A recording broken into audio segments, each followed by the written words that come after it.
Hello everyone, this is Sneha. Welcome to environment booster for UPSC. अभी आप सोच रहे होंगे पूरा वीक तो हम देखते हैं, करंट अफेयर्स पढ़ते हैं एनवायरनमेंट उसमें, तो ये अलग सेशन क्यों? ये इसलिए बिकॉज ये फोकस है सिर्फ एनवायरनमेंट पे। जो भी डेप्थ अभी यूपीएससी की है एनवायरनमेंट ये सब्जेक्ट में, उस हिसाब से मैंने ये वीडियोस बनाई हैं पूरे एमसीक्यूज और थोड़े प्रीवियस क्वेश्चंस के साथ। और वो भी हफ्ते में एक बार। मीन्स आपको क्या करना है, पूरे वीक आपका जो भी रूटीन है वो फॉलो करो।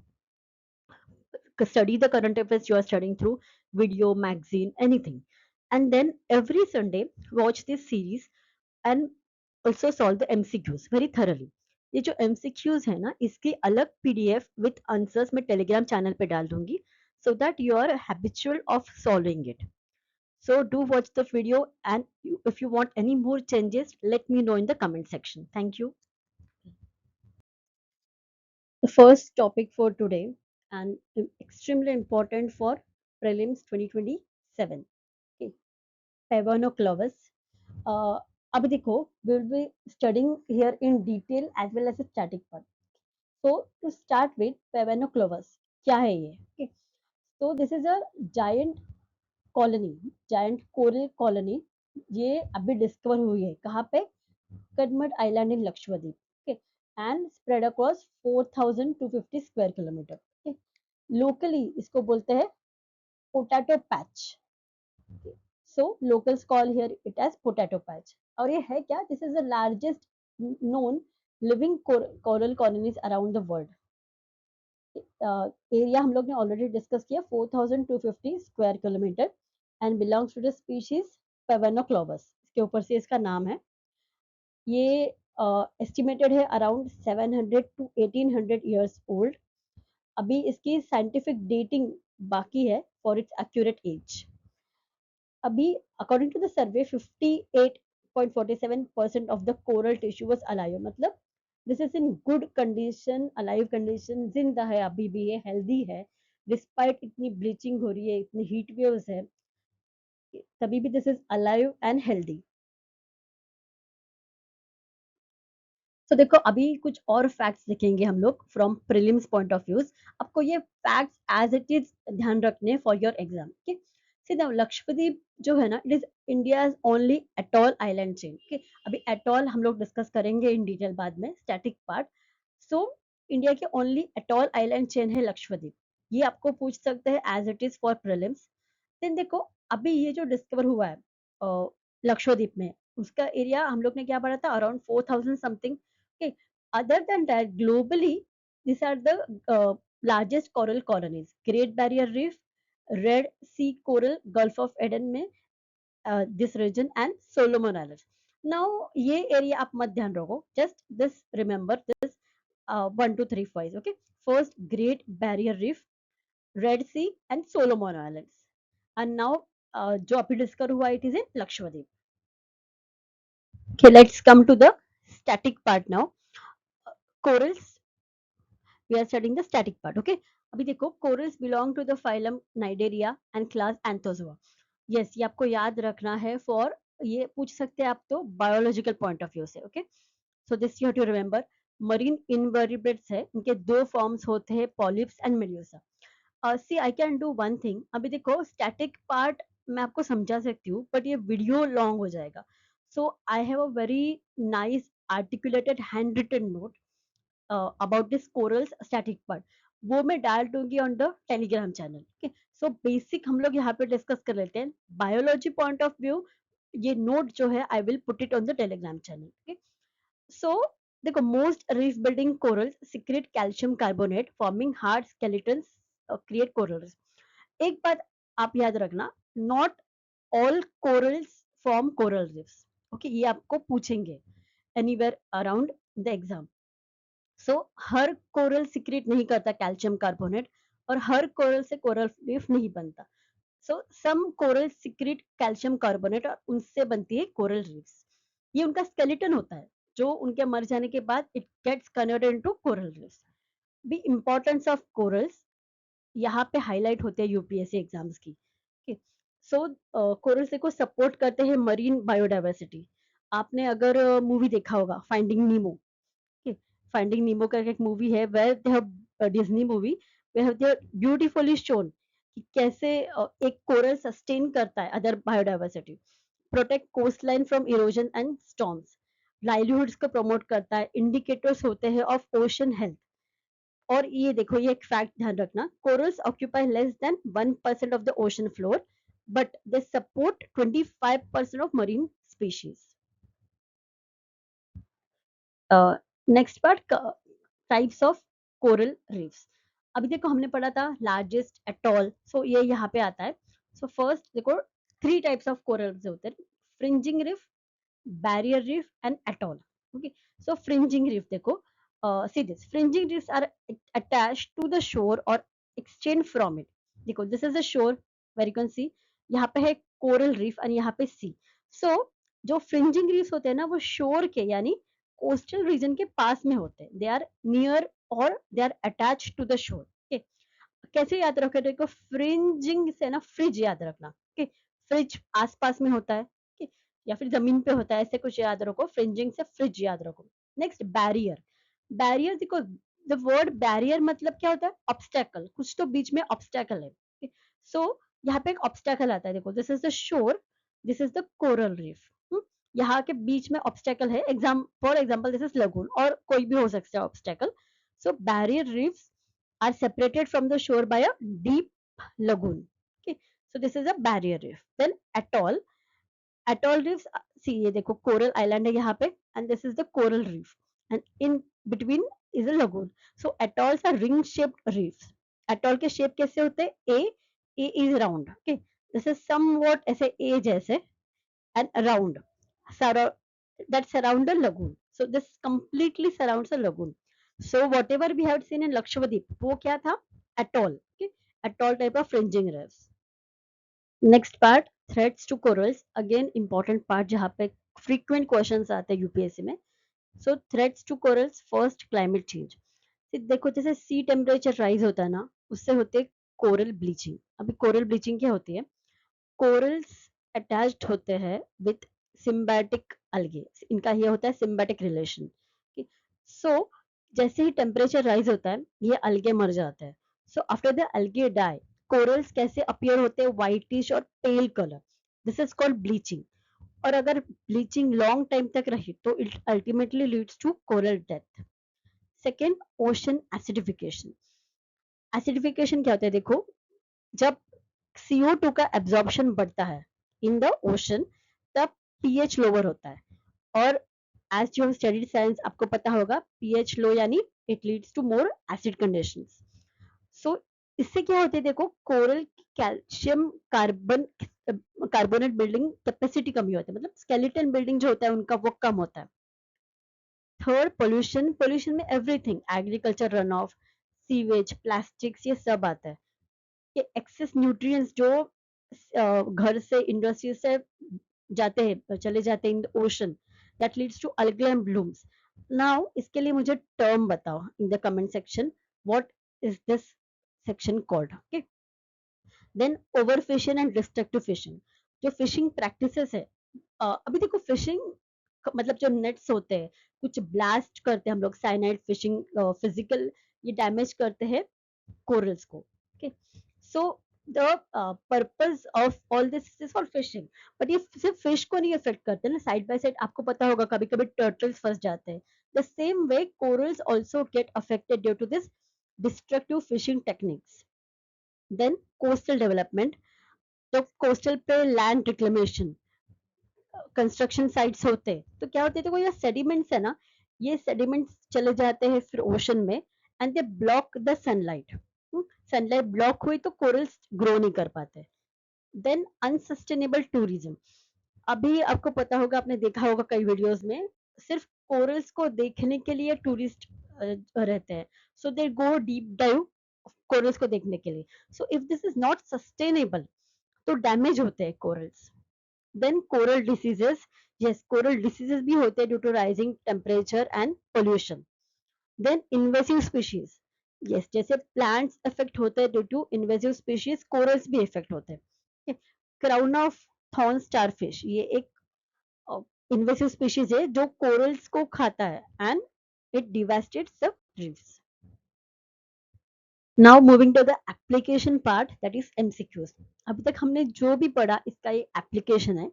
Take this part very seriously. Every MCQ you solve today removes one doubt from tomorrow's exam. So let's get ready for tomorrow. First question, whatever we have studied, see, आपको simple question आ सकता है. The term Pavonoclavus recently seen in news refers to. Now ये आपको easy लगेगा. इसका other name हम क्या था? वो also आप देख लेना and comment में in the section.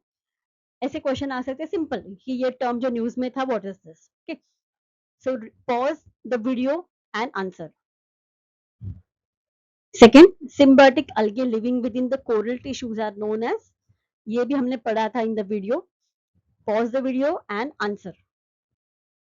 Now see here I have added UPSC prelims के जितने भी corals के ऊपर question आए वो मैंने यहाँ पे add किए. Biorock technology. Okay. Now do one thing. आप एक काम करना. ये तो आप आंसर कर लोगे. कमेंट करो. After this, read this technology. Biorock technology. Okay. कहीं तो आपको ये यूज होगा either in mains or in essays. So these are the descriptive questions I have put. Okay. अभी देखो descriptive questions ये easy है, इतने easy I doubt कभी पूछेंगे, but क्या होगा? First thing, this will develop your concept. आपका एक strong concept and basics form होगा. Second thing, आपको writing की practice होगी. Okay. And third thing, this information जो भी आप पढ़ रहे हो, लिख रहे हो, this you can use anywhere then. ऐसे में या फिर दूसरे कोई आंसर में. So what I would suggest, ये जो है मतलब इसमें से you pick any two questions you pick, you write them, पहले read करो, अच्छे से लिखो around 150 to 200 words में and send me on my telegram id और या फिर email id, मैं दोनों mention करती हूँ. The best ones I find, I will post it on telegram channel. So this is UPSC prelims 2018. Most of the coral reefs are found in tropical waters. Here what is expected from you, आपको देखना है what is the occurrence, कहाँ मिलते हैं corals, इसके ऊपर आपको पढ़ना है. Second, more than 1/3 of the coral reefs are located in territories of Australia, Indonesia and Philippines. अभी जो हमने इस वीडियो के स्टार्टिंग में पढ़ा, first 3 places globally. See, अगर उस नॉलेज से, उस इंफॉर्मेशन से आपका ये फैक्ट सॉल्व होता है. Third, coral reefs host far more number of animal phyla than those hosted by tropical rainforest. Okay. Pause the video, think and answer. Next, this is UPSC prelim 2014 the question. Which of the following have coral reefs? Andaman Nicobar, Gulf of Kutch, Gulf of Mannar and Sundarbans.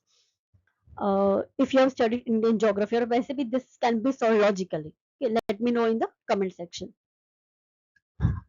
अभी इतना थोड़ा सा difficult topic या फिर complicated topic देखने के बाद let's move to थोड़ा simple topic. Urban heat island, ये ऐसे जो टर्म्स पूछते हैं यूपीएससी में, ये पैटर्न है यूपीएससी का of asking terms. Okay. Urban heat island पहले पढ़ लेते. Urban heat island is a phenomenon in which urban areas experience significantly higher temperatures than their surrounding rural areas due to human activities and built environment. See, दो हम लोग division कर ले अगर. सो this is the urban area, ये एक city है, and this is a rural area, एक गांव है. ओके.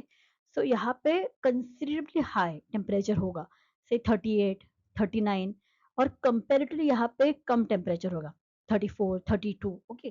सो ये जो डिफरेंस है between this two is called as the urban heat island. Okay. Not only this, मैं आपको और एक एग्जांपल देती हूँ. वेयर आई लिव, मुंबई में संजय गांधी नेशनल पार्क है.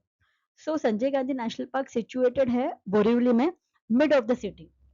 मतलब बाहर निकलो तो ट्रैफिक लगता है इतना, लेकिन जब आप अंदर आ जाओ संजय गांधी नेशनल पार्क, इतना ठंडा लगता है, एज इफ अगर हम लोग ऐसे किसी गर्म रूम से एसी में आ जाए ना, वो वाली फीलिंग आती है. सेम फीलिंग यहाँ पे है with the concept of rural and urban.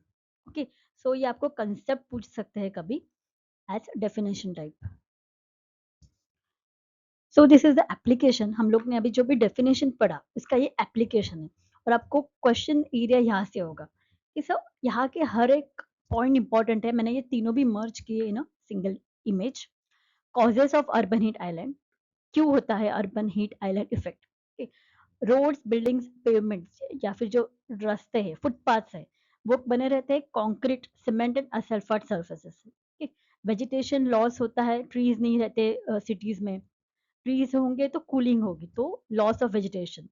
Second, जो भी हम लोग वेस्ट रिलीज करते हैं फ्रॉम एवरीथिंग, देखो व्हीकल्स हो, इंडस्ट्रीज हो, एसी हो, पावर प्लांट्स हो, वो डायरेक्टली कहा जाती है इनटू द एटमॉस्फेयर, और ये टेम्परेचर बढ़ा देता है। High building density, tall buildings जो होते हैं, बड़े बिल्डिंग्स, वो क्या करते हैं, हीट ट्रैप करते हैं। इससे क्या होते हैं, अर्बन कैनियंस क्रिएट होते हैं। अभी देखो, दिस एक न्यू वर्ड है, जस्ट सेकेंड, हाँ, ये भी एक न्यू वर्ड ध्यान रखो आप, urban canyons. Then air pollution, pollutants क्या करते हैं, एब्सॉर्ब करते हैं, और जो भी एब्सॉर्ब करते हैं ना, वो वापस रेडिएट करते हैं, जिससे लोकल टेम्परेचर बढ़ता है। देन इम्परवियस सरफेस, जहाँ पे देखो पानी जा नहीं पाता, इम्परवियस, आपने अगर सुना होगा कहीं पे, where there is a water body ना नियर बाय, वहां पे टेम्परेचर कंपेरेटिवली कम होता है। सो हम लोग ऐसे इम्परवियस मतलब जो जिसमें पोर्स नहीं होते, ठीक है, पानी अगर अंदर नहीं जा सकता, रिचार्ज नहीं हो सकता, तो वॉट क्या होता है, नेचुरल कूलिंग नहीं होती यहाँ पे। नेक्स्ट, इफेक्ट्स, इससे क्या होता है, देखो effects, everything here is related. Environmental effects, अभी देखो हीट है तो सोल्यूशन क्या है फिर, एयर कंडीशनर्स, जिससे क्या होता है, एनर्जी कंजप्शन इंक्रीज होता है। एसी लगाओगे तो ऑटोमेटिकली क्या होता है, AC, refrigerators, green house gases emission होता है। इससे क्या होता है, एयर क्वालिटी डिटोरेट होती है। फिर यहाँ पे ये सब जो थर्मल हम लोग बोलते हैं, थर्मल पोल्यूशन, ये सब अल्टीमेटली जाता है वाटर बॉडीज में, और वाटर बॉडीज का भी टेम्परेचर इससे बढ़ता है। Then health effects, stress, dehydration, heat stroke, ये तो बहुत कॉमन है, और रेयर केसेस में मोर्टेलिटी, डेथ भी होते हैं ड्यू टू हीट वेव्स। ये वर्नरेबल कौन होता है, मतलब ज्यादा इफेक्ट किस पे होता है, जो एल्डरली है, एल्डर लोग है, चिल्ड्रन है, लो इनकम पॉपुलेशन है, जो एसी अफोर्ड नहीं कर सकते, लेबर है, वर्कर्स है, जो रोड पे काम करते हैं, उन पे ये ज्यादा इफेक्ट होता है। देन इकोनॉमिक इफेक्ट्स क्या होते हैं, the more heat the more AC चलाएंगे, तो इलेक्ट्रिसिटी बिल हायर आता है। वर्कर प्रोडक्टिविटी, हमारी वर्किंग कैपेसिटी डिक्रीज होती है इसमें, और हेल्थ केयर एक्सपेंडिचर बढ़ जाता है। देन सोशल इफेक्ट्स होता है, पुअर और रिच के बीच अगेन ये गैप बढ़ती है। देन कंट्रोल मेजर्स, देखो कंट्रोल मेजर्स में आप दो चीज ले सकते हो, nature based and infrastructure based, then planning based. Okay, से तीन इसमें डिवाइड करो इसको। अर्बन एफोरेस्टेशन जो हम लोग ने पढ़ा, क्यों हो रहा है ये, due to loss of vegetation, so इसको अंडू करो, अफॉरेस्टेशन करो, planting trees, developing urban forest, green roofs and vertical gardens develop करो, then urban green spaces develop करो। देन इंफ्रा मेजर्स क्या होते हैं, कूल रूफ्स बना सकते हैं, कूल रूफ्स जो रिफ्लेक्ट करेंगे, the waves which are coming in उसको रिफ्लेक्ट करेंगे। देन कूल पेवमेंट्स, ये देखो लाइट पेवमेंट्स जो होते हैं ना अलोंग द फुटपाथ, उसको हम लोग लाइट कलर परमिएबल बना सकते हैं, जो अगेन सनलाइट रिफ्लेक्ट करे। okay? मतलब ये तो इस सब का पर्पस क्या है, लैंड हीट ज्यादा नहीं होनी चाहिए, कि land should be remain cooler. Then water bodies बना सकते हैं आसपास के एरियाज में, फाउंटेन्स में, जैसे मैंने आपको बोला, वेदर से वाटर बॉडी टेम्परेचर कंपेरेटिवली कम हो जाता है। Then policy measures, climate responsive urban planning develop करो, public transport so that vehicular emissions कम हो, heat action plans, early warning systems दे दो, लाइक जो मैसेज आता है कभी कभी की 1 to 3 हाई हीट होगी, so don't step out of your home. Then energy efficient buildings बनाओ। So many points are covered in this, आपको ये प्री एंड मेंस में यूज हो गए। Coming to the MCQs part, so जैसे मैंने पहले बोला, पॉज करो video, read, think and then answer in the comment section. Second MCQ for the same concept urban heat island, हमने जो भी पढ़ा है वो पढ़ो, इसको अप्लाई करो and answer in the comment section. This are the descriptive questions जो आपको लिखने हैं इन अराउंड 150 to 200 वर्ड्स। ये ऑलरेडी मेंस का क्वेश्चन है, राइट दिस, और ये एक मैंने फ्रेम करके आपको दिया है। एज आई सेड, ये आप मुझे टेलीग्राम पे सेंड करो The best which I find, I will post it on the Telegram channel. So moving on to the next topic, white bellied heron. देखो अभी ये बहुत इंपॉर्टेंट टॉपिक है. आपको एज इट इज स्पीशीज पूछ सकते हैं या फिर अनदर फैक्टर है जो इसके साथ लिंक्ड है. तो हम लोग वन बाय वन देखेंगे. सबसे पहले तो देखो ये वर्ड हेरॉन क्या होते हैं. देखो इसमें ना कुछ ऐसे बर्ड्स होते हैं, यहाँ पे देखो सी दिस पिक्चर, जिनके ना लॉन्ग लेग्स होते हैं, long legs and long neck, जिनकी गर्दन लंबी होती है और पैर लंबे होते हैं, और ये फिशिंग करते हैं. ये around lakes ponds coastal areas पर रहते हैं हेरॉन बर्ड्स, और ये फिशिंग करते हैं. ओके, सो उनमें से one of the species is white bellied heron. White bellied क्यों? क्योंकि इसका ये जो बेली है, स्टमक है, वो कलर में वाइट होता है, इसलिए white bellied heron. Okay, so this is the world second largest heron, और ये थ्रेटन बर्ड्स में से है. अभी इंडिया में अगर आपको पूछेंगे which is the pattern of UPSC, ये कहाँ में आपको मिलेगा? It occurs in Assam and Arunachal Pradesh. White bellied heron. IUCN status, again it is critically endangered, so this makes it again more important, and Schedule 1 of Wildlife Protection Act 1972. Now मैंने आपको जैसे बोला था, this heron is link to another topic. अभी देखो ये ना आपको विदाउट एनवायरमेंट जो नॉर्मल जनरल करंट अफेयर्स आते हैं उसमें भी पूछ सकते हैं, या फिर एनवायरमेंट से लिंक करके भी पूछ सकते हैं. Okay, so listen carefully. हम लोग पढ़ रहे हैं कलाई टू हाइड्रो इलेक्ट्रिक प्रोजेक्ट. तो पहले तो कहाँ पे है ये? This is in Arunachal Pradesh. First fact आपके लिए, कलाई टू हाइड्रो पावर प्रोजेक्ट ये कहाँ पे है? अरुणाचल प्रदेश. इसको अप्रूवल मिल गया है from the forest advisory committee. ठीक है, अभी देखो ये कौन से रिवर पर है? तो this is on Lohit river, और Lohit river is a tributary of Brahmaputra.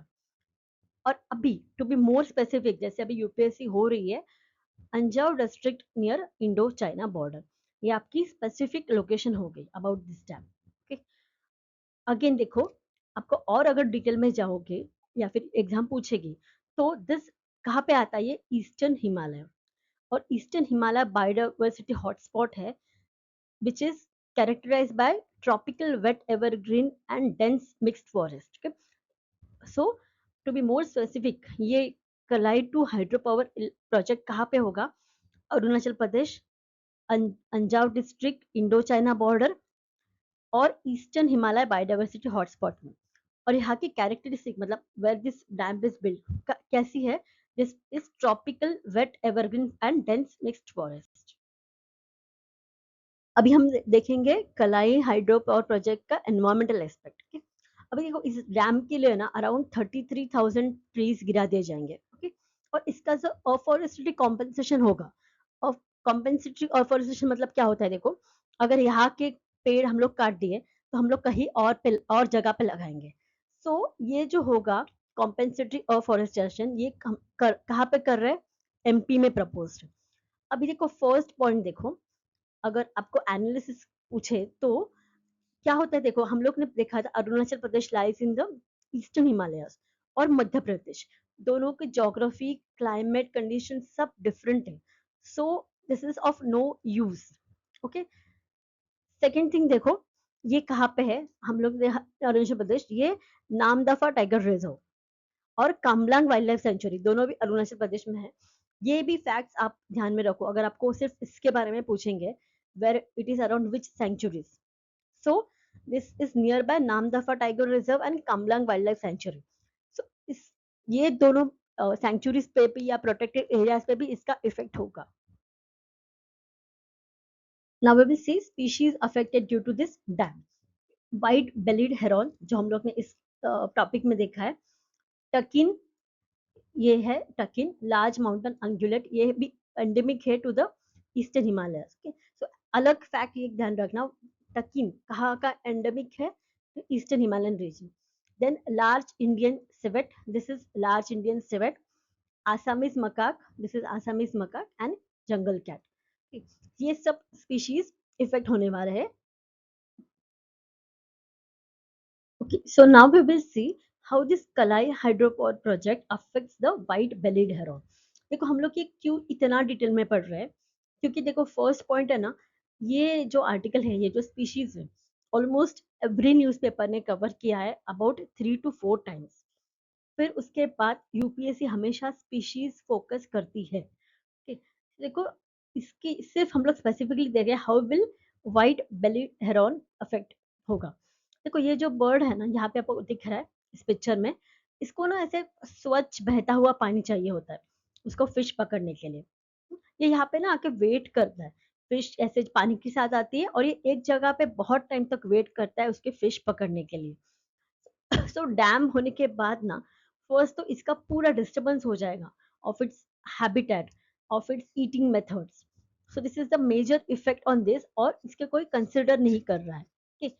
अभी देखो और एक फैक्ट है आपके लिए, दिस इज इंडिकेटर स्पीशीज है ये व्हाइट बेलेड हेरॉन इसका ऑफ द प्रिस्टाइन इकोसिस्टम।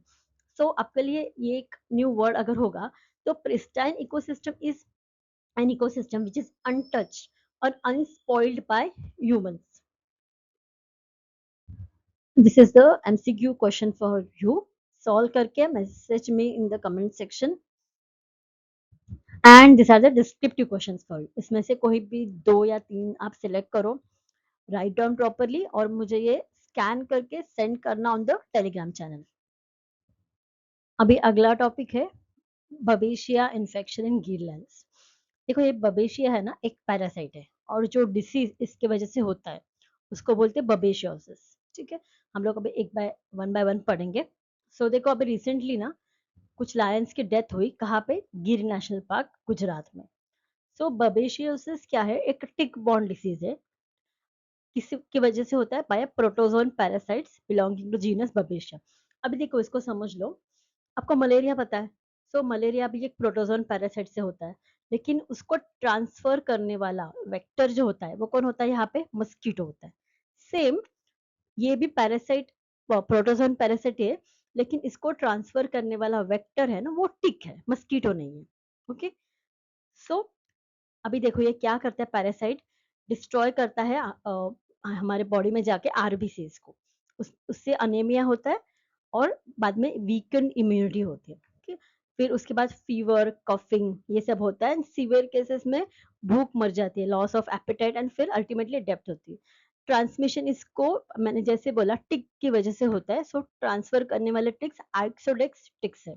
इनका नाम याद रखना, आइसोडेक्स टिक्स ये प्रोटोजोन पैरासाइट्स को ट्रांसफर करते हैं। ये कुछ बेसिक इन्फॉर्मेशन जो आपको एशियाटिक लायन के बारे में पता होनी चाहिए as a UPSC aspirant. Panthera leo persica या साइंटिफिक नाम, फिर आईयूसीएन स्टेटस वल्नरेबल, कहाँ पे पाए जाते हैं, इन गिर नेशनल पार्क, और इनका सेकेंड हैबिटेट अगर आपको कोई पूछे तो है बरदा वाइल्ड लाइफ सेंचुरी। ठीक है, अभी इसके अलावा देखो और एक फैक्ट याद रखना, कुछ साल पहले canine distemper virus, canine distemper virus, इसकी वजह से भी बहुत सारे लायंस की डेथ हुई थी गिर में।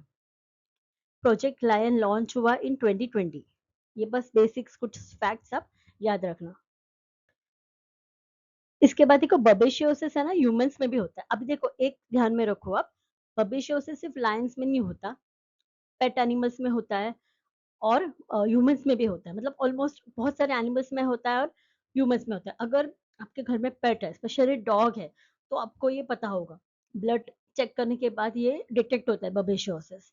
सो हमारे यहाँ ह्यूमन ट्रांसमिशन का कैसे होता है, सेम टिक्स जो इन्फेक्टेड टिक्स होते हैं वो देखो यहाँ पे देखो, ये टिक है, ये लेके आई ह्यूमन में बबेशियोसिस। ओके, कभी कभी ब्लड ट्रांसफ्यूजन से रेयरली होता है और मदर टू चाइल्ड ट्रांसमिशन ये भी रेयर होता है, बट मोस्ट कॉमन है ये टिक की वजह से। This is a UPSC prelims 2019 का क्वेश्चन आपके लिए। आप ये वीडियो पॉज करके इसको सॉल्व करना एंड कमेंट में इन द कमेंट सेक्शन। ये बबेशिया के ऊपर आपको एमसीक्यू है। देखो ये आपको एज एनवायरमेंट भी आ सकता है क्योंकि लायन में आ गया है, या फिर ये आपको बायोलॉजी साइंस में भी आ सकता है, साइंस का ये एमसीक्यू हो सकता है। तो जो भी हो सॉल्व तो करना है एंड कंसेप्ट क्लियर कर लेना है। ये और एक इजी एमसीक्यू है, आप सॉल्व करके let me know the answer. अभी next topic Kaziranga national park. देखो काजीरंगा नेशनल पार्क है ना, दो रीजंस की वजह से न्यूज में है, दोनों टॉपिक इंपॉर्टेंट है, हम लोग पढ़ेंगे। उसके पहले बेसिक इंफॉर्मेशन जो एज एन यूपीएससी एस्पेरेंट आपको पता होनी चाहिए। Kaziranga is a wild life sanctuary, national park भी है, यूनेस्को वर्ल्ड हेरिटेज साइट भी है और टाइगर रिजर्व भी है। ओके, इनके ईयर्स भी एक बार देख लेना। First it was declared as sanctuary, national park, ये सब देख लेना। ओके, अभी situated on river Brahmaputra, southern bank of Brahmaputra river. ये बिग फाइव जो बोलते हैं ना काजीरंगा की, ये बिग फाइव क्या है? इंडियन राइनो, इसके लिए तो काजीरंगा फेमस है, वन हॉर्न राइनो, फिर royal Bengal tiger, Asian elephant, wild buffalo और ईस्टर्न स्वैम्प डियर। ओके, अभी देखो इसके अलावा ये टाइगर रिजर्व तो है, हमने पढ़ा था, आईबीए, इंपॉर्टेंट बर्ड एरिया, ये भी एक ध्यान रखो। सो ये बेसिक इंफॉर्मेशन आपको पता होनी चाहिए एज एन यूपीएससी एस्पायरेंट। सो मैंने जैसे आपको बताया, काजीरंगा न्यूज में है दो रीजंस की वजह से। उसका फर्स्ट टॉपिक हम लोग पढ़ रहे हैं, रैपिड बर्ड सर्वे इन काजीरंगा। देखो काजीरंगा नेशनल पार्क में बर्ड सर्वे हुआ, ठीक है, ये एक आर्टिकल है द हिंदू का।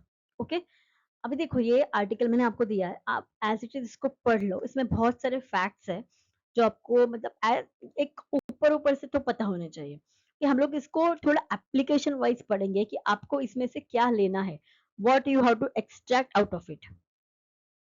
See the article says, article क्या बोलता है कि काजीरंगा में स्पीशीज पाए गए of some raptors and some storks, ठीक है।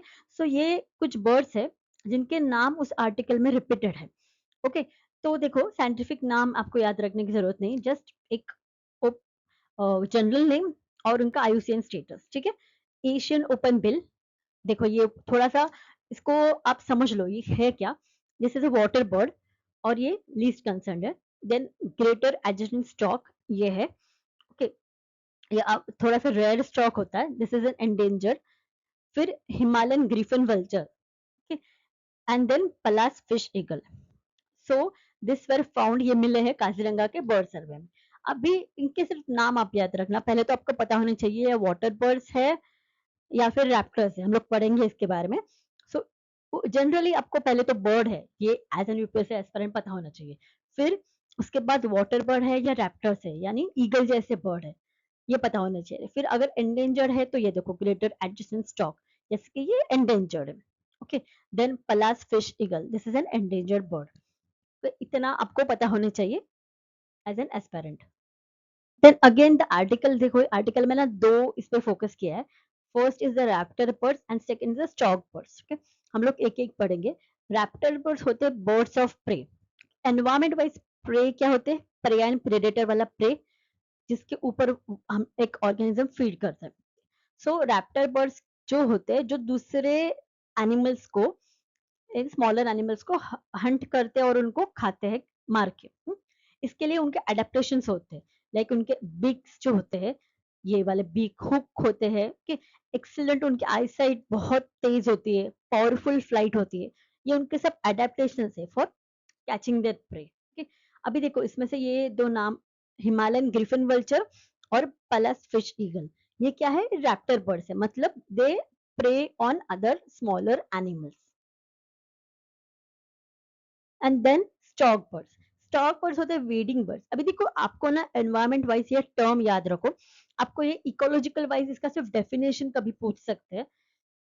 वीडिंग बर्ड्स क्या होते हैं बता, जो शोर पे रहते हैं, मतलब शैलो पानी में रहते हैं, वेटलैंड्स हो, मार्शेस हो, ऐसे नहीं कि डीप पानी में जाते हैं, जहाँ पे शैलो पानी हो वहां पे रहते हैं और फिशिंग जो करते हैं ना उसको वेडिंग बर्ड्स बोलते हैं। तो ये स्टॉक बर्ड्स होते हैं, इनके देखो एशियन ओपन बिल और ग्रेटर एडजेसेंट स्टॉक। अभी देखो इसलिए मैं बोल रही हूँ क्योंकि ये न्यूज में द हिंदू में आया है, एक्सप्रेस में आया है ये आर्टिकल। तो एटलीस्ट आपको एज एन एस्पिरेंट ये डिफरेंस तो पता होना चाहिए, व्हाट आर रैप्टर बर्ड्स इनके एग्जांपल्स और व्हाट आर स्टॉक बर्ड्स इनके एग्जांपल, और थोड़े से फीचर्स। अभी जो अब हम लोग ने पढ़ा उसके ऊपर से देखो ऐसे एमसीक्यूज, ये डिफिकल्टी से या शायद इससे डिफिकल्ट ना हो, तो आपको इस लेवल के लिए प्रिपेयर रहना है। Which of the following birds is classified as a Raptor.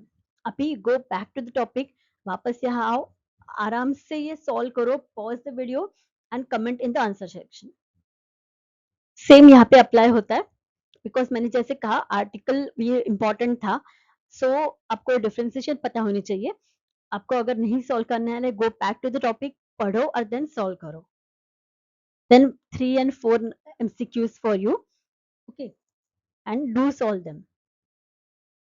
Now second reason, second cause जिसकी वजह से काजीरंगा न्यूज में था, यहाँ पे एक स्पॉट हुआ है रेयर मार्टिन, काजीरंगा में स्पॉट हुआ है। तो यहाँ पे देखो rare marten spotted in Kaziranga, ये कुछ ऐसे दिखता है। लेकिन इसके ऐसे क्यूट फीचर पे मत जाओ, ये बहुत ज्यादा एग्रेसिव होते हैं।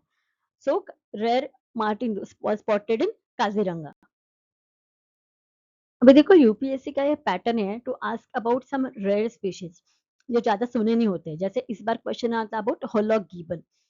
सो अभी हम लोग पढ़ेंगे मार्टिन में कुछ बेसिक इंफॉर्मेशन जो पता होनी चाहिए। मार्टिन क्या होते हैं? वीजल लाइक एनिमल होते हैं। मतलब वीजल लाइक मतलब मंगूस जैसे दिखने वाले, लेकिन mongoose is not form of not part of this family. लेकिन ऐसे समझ लो ये मंगूस टाइप दिखने वाले एनिमल्स होते हैं। इनके ऐसे बुशी टेल्स होते हैं, लार्ज पॉज होते हैं, ये पेड़ पे चढ़ते हैं और बहुत ज्यादा एग्रेसिव होते हैं।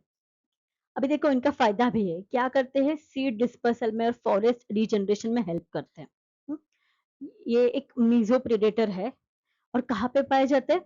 हिमालयन रीजन, नॉर्थ ईस्ट और आसाम ईस्ट, यहाँ पे पाए जाते हैं। इंडिया में 3 टाइप्स ऑफ मार्टिन्स मिलते हैं, लाइक हम लोग बोलते हैं स्पीशीज एंड देन सब species. So 3 types of Martins India में मिलते हैं।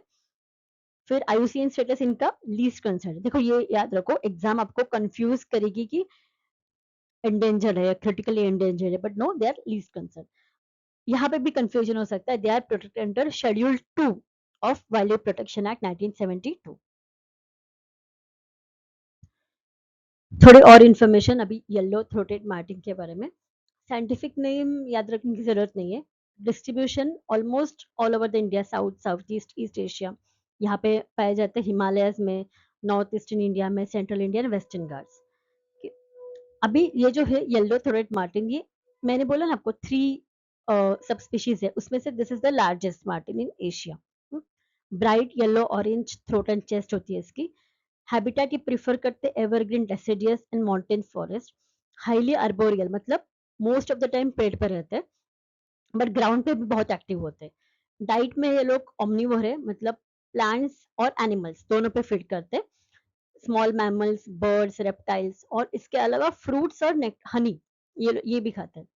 डायोनियल मतलब एक्टिव ड्यूरिंग द डे होते हैं, एजाइल वेरी एक्टिव होते हैं, बहुत अलर्ट होते हैं और एक्सेलेंट क्लाइंबर, क्योंकि पेड़ पे रहते हैं ना, तो एक्सेलेंट क्लाइंबर होते हैं।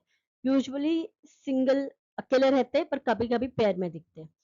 आईयूसीएन स्टेटस हम लोग ने पढ़ा था, लीस्ट कंसर्न है, बट इनको धोखा तो है हैबिटेट लॉस और फ्रेगमेंटेशन से।